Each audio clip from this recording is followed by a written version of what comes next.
കുട്ടി നല്ലവണ്ണം പഠിക്കുമായിരുന്നു, പഠിക്കാൻ ഇപ്പോൾ സമയമില്ല, ഫുൾ ടൈം മൊബൈലാണ്, പരീക്ഷ പാസ്സാകണം, എന്തെങ്കിലും ഹോമമോ പൂജയോ ഉണ്ടെങ്കിൽ ചെയ്യാം, അതിനാണ് കാണാൻ വന്നത്.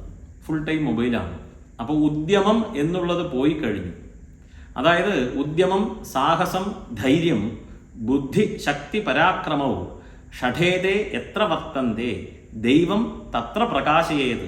ദൈവം എവിടെയാണ് പ്രകാശിക്കുക എന്ന് ചോദിക്കുന്നു.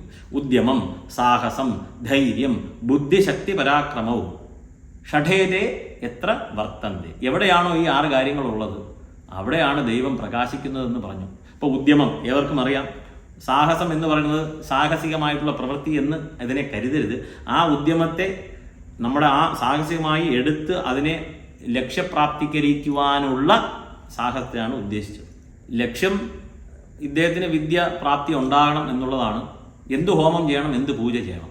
അപ്പോൾ ഈ വ്യക്തി മുഴുവനും മൊബൈലിലിരുന്ന് വാട്സപ്പും ഷോർട്സൊക്കെ കാണുന്നതാണെന്നാണ് പറഞ്ഞത്. അപ്പോൾ എനിക്ക് തോന്നി കുറേ പേര് ഈ കാറ്റഗറിയിൽ വരുന്നുണ്ട്. കുറേ പേരെന്നല്ല, ഇതിലെല്ലാവരും ഉൾപ്പെടും. നമ്മളാരും വിഭിന്നമേ അല്ല, എല്ലാവരും ഒരു ബോട്ടിൽ യാത്രക്കാരാണ്. നമ്മൾ വലിയ മറ്റേവനാണ്, ഒരു മറ്റേവനും ഇല്ല, എല്ലാവരും ഒരേ ഇതിലാണ്. നമുക്ക് സമയമില്ല, ഇന്ന് പഠിക്കാൻ പോലും സമയമില്ല എന്നുള്ളൊരവസ്ഥയിലേക്കാണ് പോകുന്നത്. കാരണം നമ്മളുടെ ആത്മാവിനെയും മനസ്സിനെയും ഹാക്ക് ചെയ്തിരിക്കുകയാണ് ഈ സോഷ്യൽ മീഡിയ. നമ്മളെ ഹാക്ക് ചെയ്തു. നമ്മളുടെ പകുതി സമയം, ഒരു ദിവസത്തെ പകുതി സമയം യൂട്യൂബ്, ഫേസ്ബുക്ക്, ഷോർട്സ്, വീഡിയോസ്, ഇതുപോലെ കുറേ കാര്യങ്ങളുമായിട്ട് ബന്ധപ്പെട്ട് നമ്മളറിയാതെ പോവുകയാണ്. ഒരു കാര്യം ഒരു മനുഷ്യന് ചെയ്തെടുക്കണമെങ്കിൽ ഇൻട്രസ്റ്റ് ഉണ്ടെങ്കിലും, ഇൻട്രസ്റ്റ് വേണം, അതോടൊപ്പം തന്നെ സമയമുണ്ടെങ്കിൽ മാത്രമേ അത് ചെയ്തെടുക്കാൻ പറ്റുകയുള്ളൂ. ഇന്ന് ആ സമയം മുഴുവനും മറ്റുള്ള കാര്യങ്ങളിലേക്ക് ഇതിലേക്ക് പോവുകയാണ്. നമ്മളെല്ലാവരും ഇങ്ങനെ ഈ ഒരു സാഹചര്യത്തിൽ ജീവിക്കുന്നു.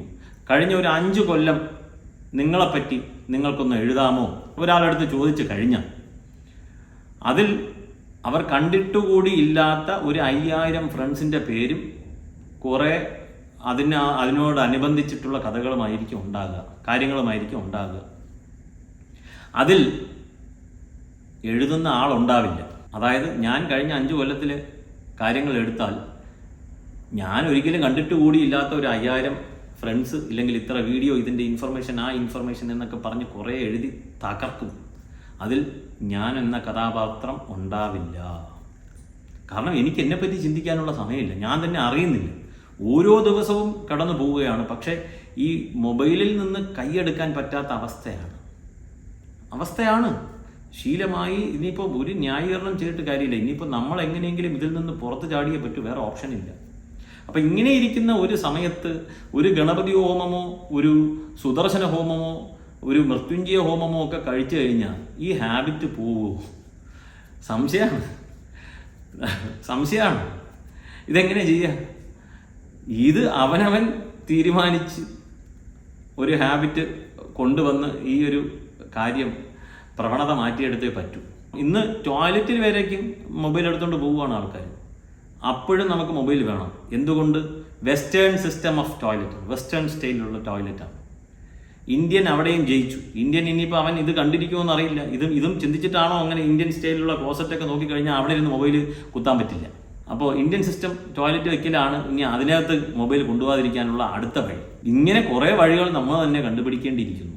ഈ വീഡിയോയുടെ ഉദ്ദേശം എന്തെന്നാൽ ഈ മൊബൈലിലുള്ള, സോഷ്യൽ മീഡിയയിലുള്ള ഈ നമ്മുടെ ജീവിതചര്യ, ഹാബിറ്റ് കുറയുക, ഇല്ലെങ്കിൽ വാട്സപ്പിലുള്ള അഡിക്ഷൻ കുറയുക, അതിന് പൂജയൊന്നുമില്ല. പക്ഷേ എവിടെയൊക്കെ കേട്ടിട്ടുണ്ട് ഈ അഡിക്ഷൻ കുറയാനായിട്ട് ഇന്നത് ചെയ്യാം, അത് ചെയ്യാം, ഈ ദേവതയ്ക്ക് ഈ പുഷ്പാഞ്ജലി കഴിക്കും എന്നൊക്കെ കേട്ടിട്ടുണ്ട്. സത്യമാണെന്നറിയില്ല. പക്ഷെ അങ്ങനെ ഒരു സംഭവം ശാസ്ത്രത്തിൽ ഇല്ല എന്ന് ജനങ്ങളെ ഒന്ന് അറിയിക്കുവാൻ വേണ്ടിയിട്ട് ചെയ്ത ഒരു വീഡിയോ ആണ്.